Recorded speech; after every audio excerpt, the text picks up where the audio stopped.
Welcome to another episode of Nate G 219 to Help It Back and Better. Hope everybody's still feeling great today, doing great. It's still February 2nd, 2023, just after 4 o'clock p.m. over here in Indiana. But I released a video earlier. I wanted to get another one. I know I got to get my videos up so that people can see videos. And a lot of times people want to hear war stories. And I've got plenty. Damn it, I have way too many. Between, the murder I had told you guys about previously in Indiana State Prison, in segregation. I mean, of all places, somebody gets murdered right there in front of my eyes in segregation. But, and I'm sorry, I'm not very presentable. I just got off of work, like I said, out there in the cold. Not too bad today, but tomorrow's going to be 10 degrees in the morning, or 12 degrees or something like that. Insane. With a wind chill, like 5 maybe. That's what it's going to feel like. So, but I'm going to tell you, I'm going to tell you about, all right, I've had quite a few. Not so many is inside. I spent a year in segregation, so I wasn't fighting every week or something, but I had a few. One of them I'm going to tell you happened down in receiving, and this guy kept talking shit, and it was behind bars though. One of them Brown Door Warriors, or it's a telephone tough guy basically. If everybody knows what a telephone tough guy. One of those that get on the phone, talk a bunch of shit, and you show up and they're like, "Oh, I'm sorry, I'm scared," whatever. The same thing happens in prison, except people can get to you eventually. Sometimes, not in all cases, but people can get to you for most cases. And in this instance, this guy kept talking shit to me. He was in the floor below me.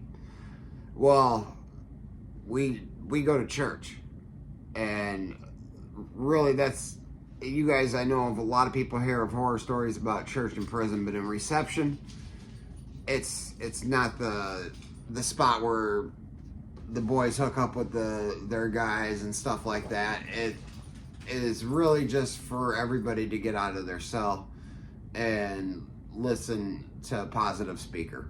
And that's what it was. Well, I saw that guy walk in as soon as he walked in.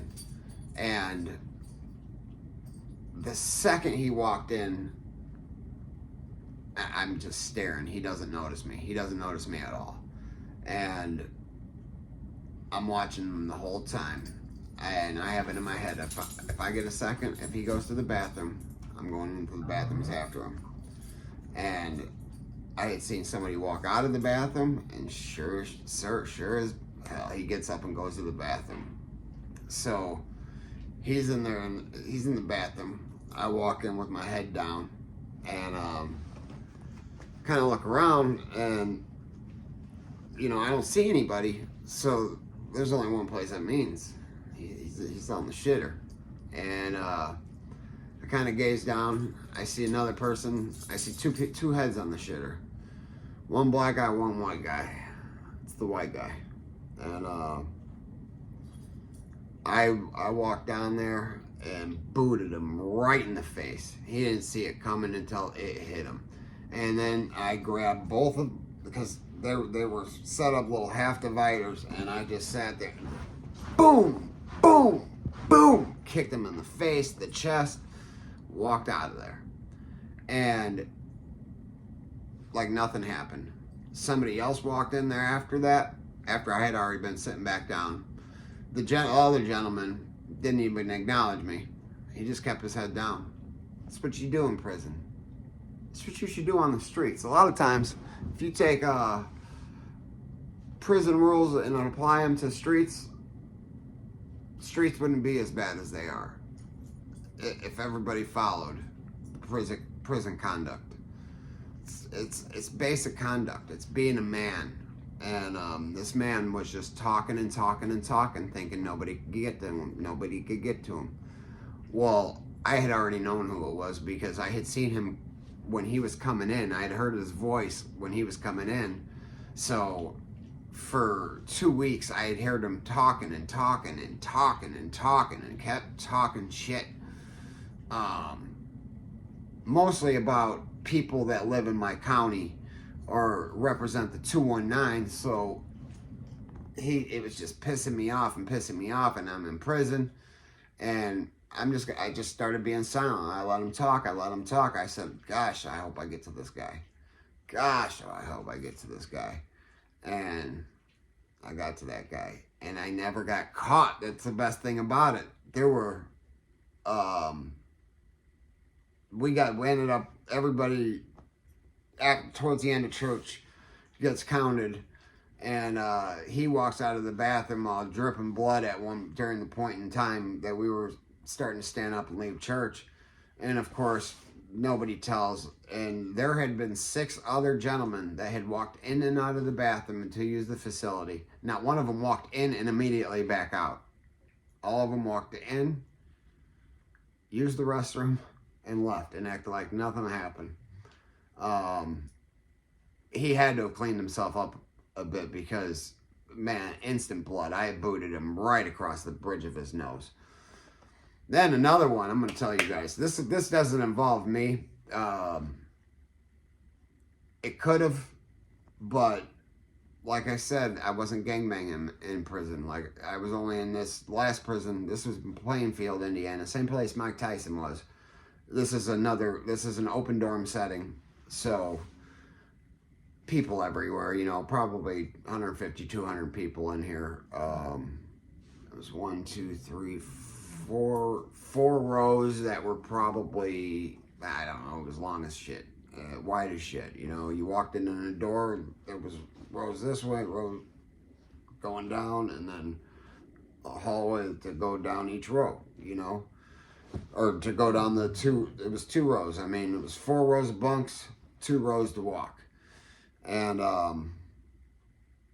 down there in Plainfield near Indianapolis, there's a lot of Indianapolis but a lot of them guys are inmates.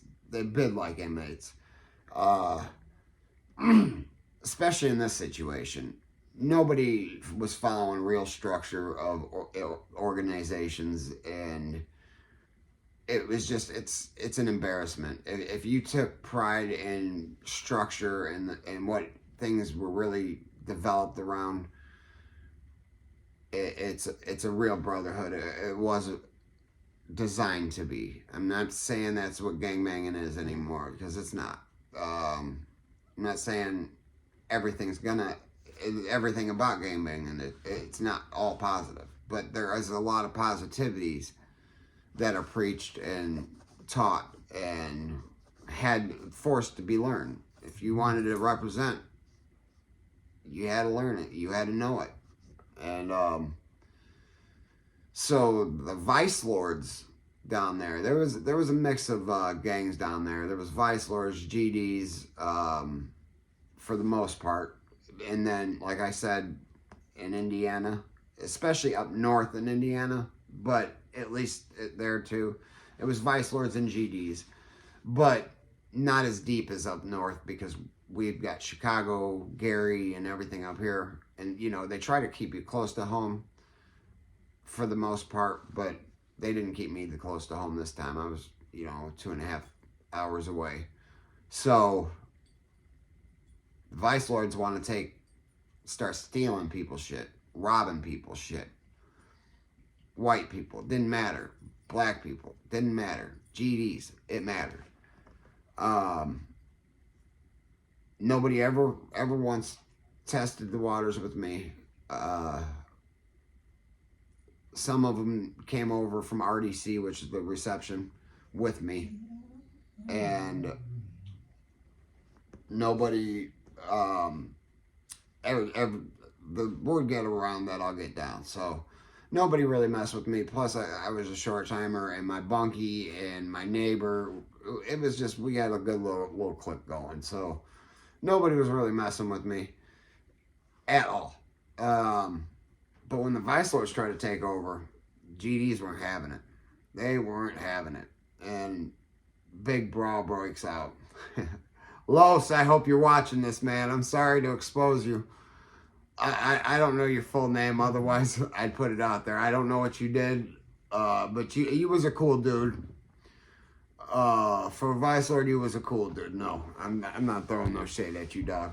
But he got hit so hard in the chin, he pooped. Hey, it stunk the whole dorm out. This man shit his pants when he got hit in the mouth. And, of course, that stopped, that he wasn't able to just continue to fight like you would hope. If I got hit like that, I mean, he got stunned is what happened. They hit that button, but it wasn't the knockout button. It was the button that makes you poop. And that's what he did, man. He shit all in his pants. So that was, everybody just starts rolling, laughing. We were dying, laughing so hard. Had he been a white boy, he'd have been a red boy, because he was embarrassed. But needless to say, Vice Lords didn't take anything over. And, you know, I don't know what's going on down there now, but that was late 2017, maybe even beginning of 2018, just before I came home. But that's a couple short little war stories, funny ones. A funny one, but I've got plenty of horrible ones, guys. I have PTSD. I have nightmares, not as frequent as I used to, but I have nightmares. I woke up screaming not 2 weeks ago, and gratefully my wife didn't have to hold me down this time, but she's had to hold me down. I mean, I've scared her, and I'll sleepwalk sometimes. I'll tell you guys a hilarious story about sleepwalking. I woke up while I was sleepwalking one time, and in my dream I was peeing, and I wake up and I was peeing, but I was standing up, pissing right out my front door. And I kind of lived on a main drag, and there was cars going past. It was like 11:30 at night, and I'm pissing right out my front door. And what do you think I did? Leave it in the comments, please. And by the way, guys, I need to get my subscribers up there, so please hit that like and subscribe. Please, please, please hit that like and subscribe. I don't want to sound desperate. I'm trying to get to 1,000 so I can start advertising and maybe doing some big things. I don't know. Please, like and subscribe.